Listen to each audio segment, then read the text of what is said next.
A República Romana seguia com os patrícios se impondo sobre a sociedade. Os patrícios detentores das melhores terras, os patrícios que ocupavam os cargos da magistratura, os patrícios que compunham o Senado, e aos plebeus e poucos escravos cabia tão somente obedecer. Uma sociedade absolutamente desigual, na qual os plebeus, sobretudo, tudo produziam e quase nada podiam opinar. Patrícios que se impunham, que dominavam, plebeus que obedeciam, que morriam engasgados e sufocados com o grito que eles não podiam dar, com a voz que não era escutada, enquanto os patrícios determinavam o que deveria ser feito. Onde há opressão e oprimido, onde há aquele que se impõe e o outro que obedece, onde há aquele que manda e o outro que se sente ressentido, aonde há o dominador e o dominado, aquele que explora e o que é explorado, aonde há essa relação, há resistência. Nos dizeres de Karl Marx, a luta de classes é o motor da história. E a luta de classes se escancara e se expõe. E vem à tona em 494 a.C. Em 494.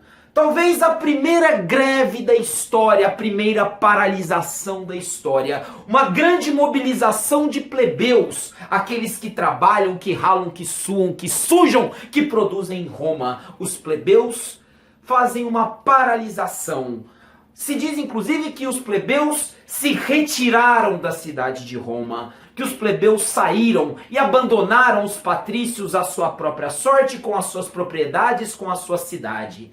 Os plebeus foram acampar em uma montanha, um monte próximo a Roma, nas cercanias de Roma, o Monte Sagrado. Os plebeus, como que dizendo, Patrício, você quer mandar? Manda aí na sua cidade, ela é sua? Então toma, pega ela para você. E veja a relevância desse ato. Eu, às vezes, chego numa sala de aula e ali eu tenho poderes. Ali eu posso impor as minhas vontades dentro de algumas regras. E só tem sentido eu poder mandar se tiver alguém para obedecer. Imagine que em um determinado dia eu chegue e não tenha nenhum aluno. Eu continuo tendo o poder ali, mas eu não tenho quem me obedeça. Portanto, quando os plebeus se retiram, eles tiram o poder que os patrícios tinham sobre eles. E então, percebendo que, após a saída dos plebeus, os patrícios não tinham o que comer, os patrícios não tinham o que vestir, sequer o cavalo deles estava arriado. Os patrícios não sobreviviam sem os plebeus. E então, percebendo, que a sociedade é um todo integrado, os patrícios enviam um representante para dialogar com os plebeus. Menênio Agripa, que tinha uma certa ressonância, que tinha um certo carinho por parte dos plebeus, o Menênio Agripa vai até o acampamento do Monte Sagrado e faz o famoso discurso da alegoria do estômago, alegando que, perceba que na época a medicina não era assim tão desenvolvida, que eles não tinham tanta noção do funcionamento do corpo, do nosso organismo. O Menênio Agripa alega que os plebeus pensam que os patrícios são como o estômago, que recebe todo o alimento, que recebe tudo que é bom, depositam ali toda a fartura e que nada recebem em troca.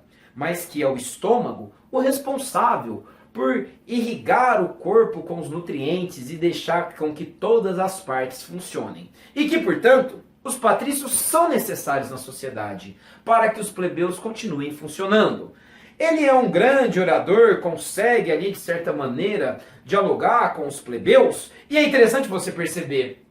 Veja quando, na sociologia, Émile Durkheim fala sobre a solidariedade orgânica, da necessidade da integração dos órgãos para o bom funcionamento do corpo. O Menênio Agripa já tinha sinalizado algo semelhante. E os plebeus compreendem? Sim, é verdade. Os patrícios têm lá os seus valores, têm lá os seus argumentos, mas que eles não voltariam para Roma de maneira nenhuma se fosse para continuar daquela maneira, em que eles eram sufocados, oprimidos, explorados, silenciados e não tinham nenhuma voz. Portanto, os patrícios cedem. Os patrícios cedem, permitindo aos plebeus, e veja, permitindo, vírgula, concedendo depois da luta aos plebeus, porque nada nunca foi dado. Nada nunca foi oferecido, ofertado. Sempre foi conquistado. Sempre houve o atrito, a luta, avanços e recuos nessa relação conflituosa de classes sociais. E na pressão, conquista-se alguns direitos. Em 494, os plebeus conquistaram o cargo de tribunato da plebe. O tribuno da plebe. Esse tribuno da plebe, que era escolhido na assembleia dos plebeus, na assembleia da plebe. Os plebeus escolhiam um representante. E esse representante poderia adentrar o Senado, aquele Senado enclausurado, fechado e restrito aos patrícios. Agora ele tem de se abrir para que o plebeu entre, para que um representante dos plebeus esteja ali. Tribunato, tribuna, lugar de fala. Vários jornais brasileiros chamados A Tribuna. Aquele famoso jornalista Carlos Lacerda tinha como jornal a tribuna da imprensa, o lugar de fala. Hoje ainda, quando se compra ingressos, em um teatro renomado, tem lá a tribuna de honra, o lugar de fala. O tribuno da plebe é aquele plebeu que poderá ir ao Senado acompanhar as reuniões dos senadores. Ele vai poder assistir às deliberações do Senado. Como hoje, por exemplo, temos a TV Senado, temos diversas transmissões de órgãos políticos. O tribuno da plebe é isso. Ele pode assistir às determinações. E veja a importância. Eu sou professor e eu participo de reunião de professores. E lá nós deliberamos, argumentamos, falamos sobre diversos aspectos, inclusive dos nossos alunos. Agora veja como seria diferente se em toda reunião de professores um aluno estivesse presente. Será que as falas seriam as mesmas? Tá, vem, traz pro banal. Veja, vou fazer uma festa em casa porque meus pais vão viajar. Ué, por quê? Se eles estiverem lá é diferente? Imagine que em todas as reuniões suas e de seus amigos, sempre um adulto, um pai estivesse ali presente. Esse é o direito do tribunato da plebe, o tribuno da plebe. E mais, depois de assistir todas as deliberações, toda a reunião, esse cargo, esse tribuno da plebe, ele tem o direito de vetar. Veto. Stuart. Veto. Sawyer. Veto. Helen. Veto. Is it me or is veto? O direito de veto. Olhe a importância dessa atribuição. Quando os senadores determinarem, porque os plebeus agora têm de andar descalços. O tribuno da plebe levanta a mão. Senadores, não. Discordo. Veto. E aí a lei não passa. Olha a atribuição que ele ganha, o direito de vetar. O presidente do Brasil, ou a presidente do Brasil, eles não têm o direito de criar leis, mas eles têm o direito de vetar leis. A importância dessa atribuição. E o conflito de classes entre patrícios e plebeus se estende e se perpetua pela história romana, como o conflito de classes sociais se estendem aos dias de hoje. Portanto, as conquistas dos plebeus se arrastam, se desenvolvem ao longo de vários séculos pela história romana. Nós as colocamos num conjunto de leis que foram criadas para atender às demandas dos plebeus. Mas as datas vão te mostrar que essas lutas, elas se perpetuam por mais de 2 séculos na história romana. As datas não são tão importantes, são todas antes de Cristo, aqui. Mas é importante que você perceba, pela cronologia, como essa luta ela é permanente, ela é constante. Em 450 a.C., a lei das 12 tábuas. 12 tábuas de bronze foram fixadas na porta do Senado em Roma. 12 tábuas de bronze que continham, 12 tábuas que foram necessárias para escrever todas as leis, todas as regras, todas as normas que regiam a sociedade romana. As leis de Roma, elas saem daquele reduto fechado, específico, controlado pelos patrícios. Elas saem do âmbito do Senado para ganhar as ruas de Roma, cravadas na porta do Senado, à vista e à disposição de todos. Tá, é verdade que poucos sabiam ler, mas ali estavam as leis de Roma, à disposição. As leis foram escritas à disposição dos romanos. O acesso à justiça se faz de maneira mais ampla. As leis de Roma, que são a base do direito ocidental, as leis das 12 tábuas, que você pode considerar como próximo ao que Drácon fez na Grécia, próximo ao que Hammurabi fez na região da Mesopotâmia. As leis passaram a ser escritas. Em 445 a.C., Gaius Canuleius, era o nome do senador, Gaius Canuleius, o nome do senador, ele faz passar, votar e ser aprovada a Lei Canuleia. O amor venceu. E o nosso amor venceu. Oh, titi fofo, o amor venceu. Qual seja a Lei Canuleia? A partir desta lei, a patrícia pode se casar com o plebeu. O patrício pode se casar com a plebeia. Eles podem sair dos encontros às escondidas, daqueles beijos... beijos roubados no curral, na calada da noite. A partir de agora, a relação entre classes sociais distintas passa a ser permitida. Veja a atualidade desse conceito. Aquele casamento pautado pela legislação passa a ser aceito. Veja se você conhece algo atualmente que parece isso. A lei regulamenta os casamentos, a união de pessoas. Antes era proibido o plebeu se casar com patrícia, patrício se casar com plebeia. A partir dessa lei é permitido. E veja como hoje a disputa legal das modalidades de casamento ainda estão presentes. Essa lei acaba com a Cinderela, acaba com a princesa e o plebeu. Agora eles podem se relacionar. Agora você, princesa, ou melhor, você, patrícia, pode chegar com o seu plebeu em casa. E você, patrício, chegue com a sua plebeia em casa. E os pais olham horrorizados. Ai, meu filho, o que você está fazendo? Agora pode. Agora pode. Só que aí você tem que me fazer uma pergunta. Você tem que me fazer uma pergunta porque, veja, num casamento...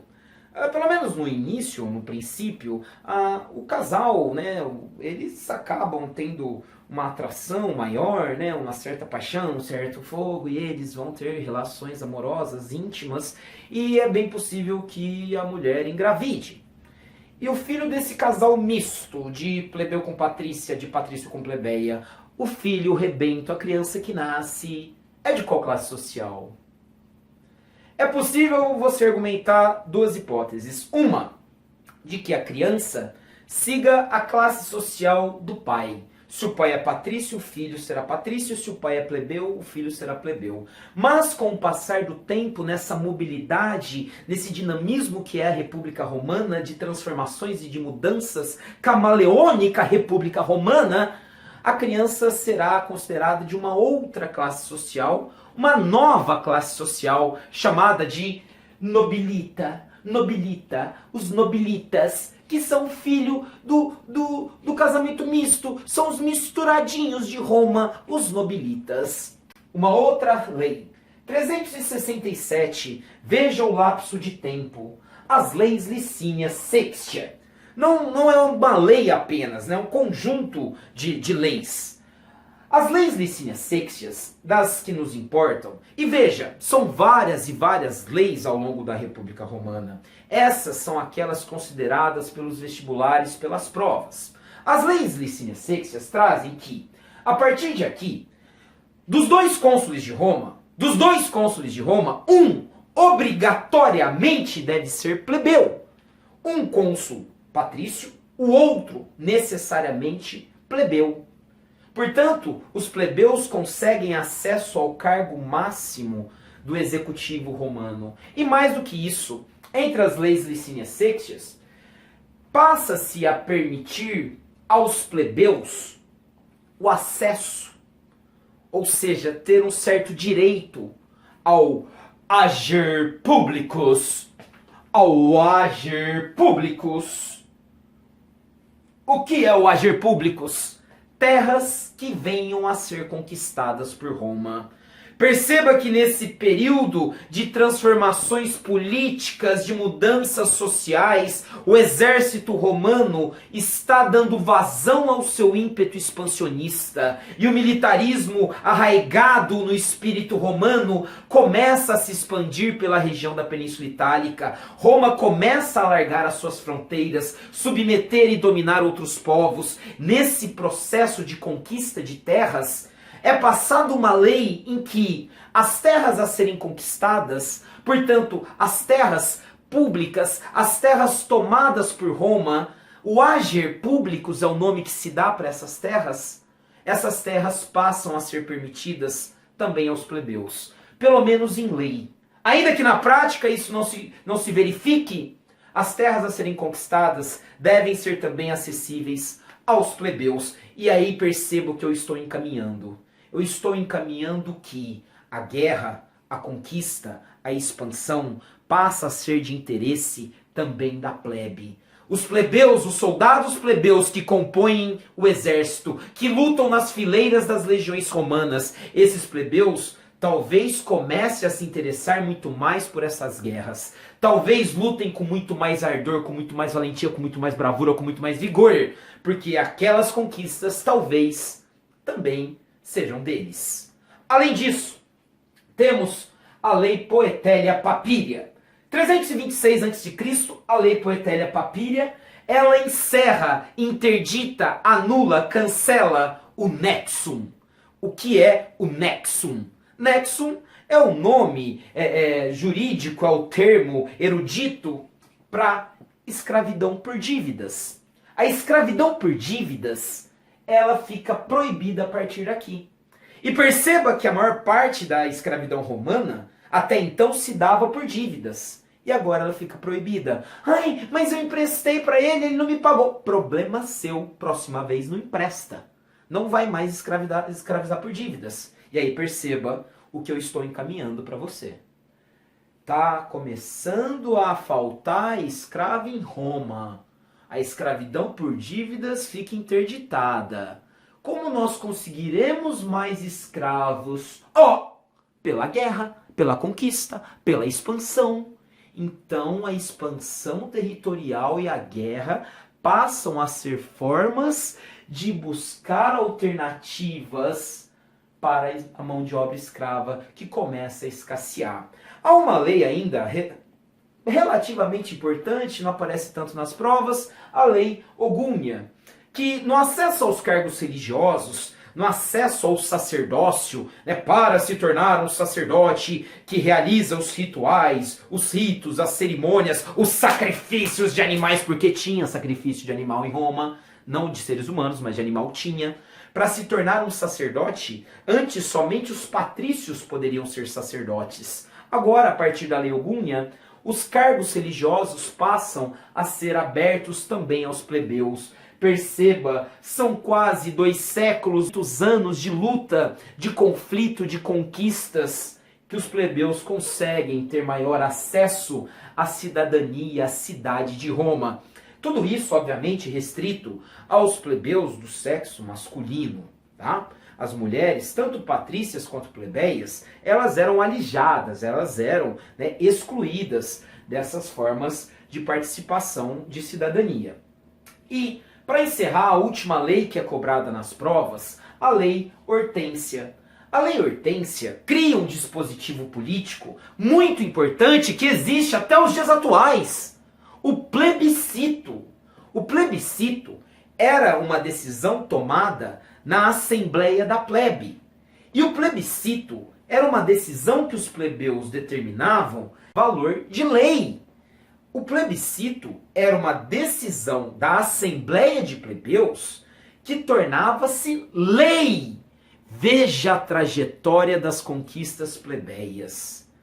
De absolutamente marginalizados, excluídos, silenciados, por meio das disputas, dos atritos, da luta, os plebeus conseguiram lá no comecinho o direito de vetar leis. E agora, depois de mais de 200 anos de luta, eles conseguem o direito de criar leis. Lógico que havia um diálogo, uma rivalidade, uma disputa muito grande junto ao Senado na criação, na determinação dessas leis, na aprovação, na consolidação e na prática dessas leis. Mas os plebeus ganharam esse direito. Atualmente, plebiscito tem um outro significado.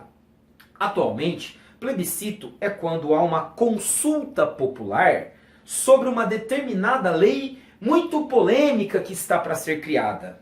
Então um assunto muito polêmico está em discussão no Congresso, ou mesmo, né, na sua Câmara Municipal. E os políticos não querem arcar com essa culpa, né, com essa responsabilidade. Não, sozinho eu não vou decidir isso não. Não, isso aqui o Brasil inteiro discute, eu não vou determinar sozinho isso aqui. Por exemplo, a legalização da maconha ou a liberalização do aborto. Não, não vamos. Chama o povo, consulta o povo. Então é convocado um plebiscito, uma consulta popular. Há de se lembrar que o Brasil teve 2 plebiscitos relevantes. Em 1963, a época, né, do governo do Jango, do João Goulart, decidiu-se pela manutenção do parlamentarismo ou pelo retorno ao presidencialismo. O retorno ao presidencialismo ganhou e um ano depois tivemos, né, o encerramento do governo João Goulart por meio da tomada do poder pelos militares em 1964. Portanto, o primeiro plebiscito do Brasil já demonstrava um período absolutamente instável. Tivemos 30 anos depois, em 1993, um plebiscito no Brasil para decidir se o Brasil continuaria sendo uma república ou, pasme, voltaria a ser uma monarquia. A república venceu, como se estende até hoje. Nesse plebiscito também decidiu-se sobre a manutenção do presidencialismo ou a implantação de um parlamentarismo. O presidencialismo venceu, como se estende até hoje. Quem será que seria o rei do Brasil? Óbvio que tinha, né, toda uma tradição dinástica a ser respeitada, mas alguns acreditavam que seria o rei Pelé, ou quem sabe o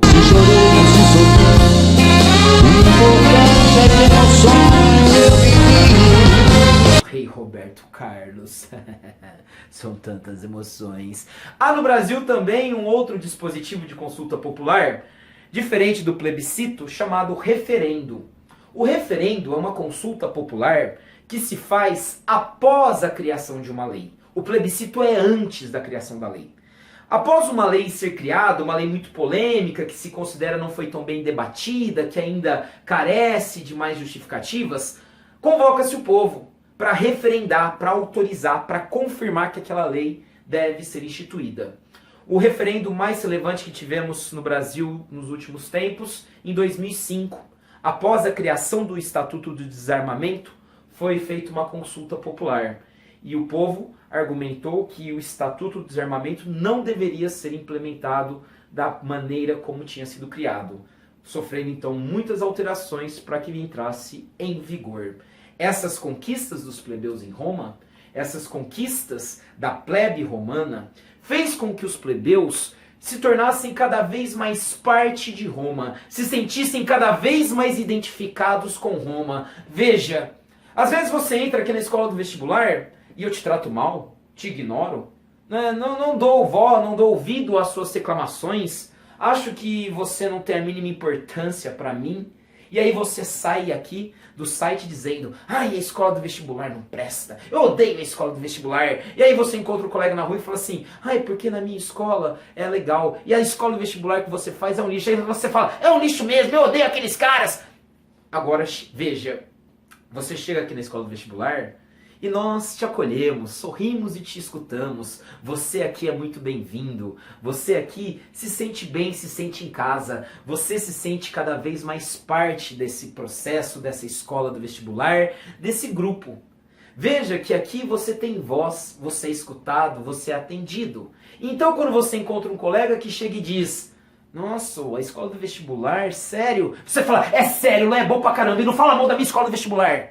Veja, você se sente parte, você se sente integrado, você se identifica com isso aqui.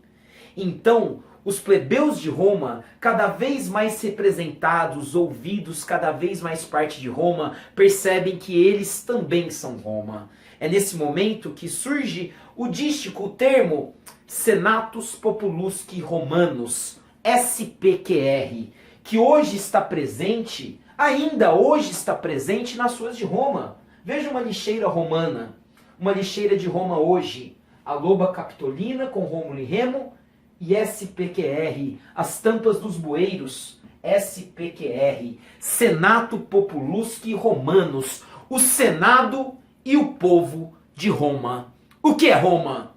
Roma é o Senado e o povo de Roma. E esse povo de Roma, esses plebeus de Roma, cada vez mais engajados, cada vez mais identificados, partirão então para as batalhas, irão incorporar o exército, cada vez com mais afinco, cada vez com mais ardor, cada vez mais identificados, lutando não por si, mas por algo que eles também se sentem parte, lutando também por terras que poderão ser deles, suprindo uma carência de escravos que eram proibidos pelas dívidas. Esses plebeus que vão engrossar as fileiras das legiões romanas, das centúrias romanas, com muito mais bravura, valentia, ardor, e o exército romano vai se tornando cada vez mais disciplinado, uma máquina de guerra do mundo antigo. E é agora que nós estudaremos a expansão territorial de Roma. Roma, uma cidade, tão somente uma cidade, que se tornará a senhora do mundo antigo.